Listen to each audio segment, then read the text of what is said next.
அன்பே உன் கண்கள் சுழல் என்கிறேன், அதனாலே அங்கே மூழ்கி போகிறேன். அன்பே உன் பெயரை படகென்கிறேன், அதை சொல்லித்தானே கரையை சேர்கிறேன். உன் கொலுசினோசை கேட்க தங்கமணிகள் கோர்ப்பேன், அதில் 2 குறைந்து போனால் கண்ணின் மணிகள் சேர்ப்பேன். உன்னை தீவு போல காத்து நிற்க கடலாக மாறுவேன். யார் இந்த தேவதை, யார் இந்த தேவதை?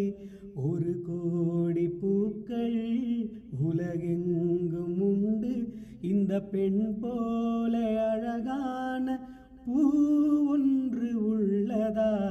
யார் இந்த தேவதை, யார் இந்த தேவதை?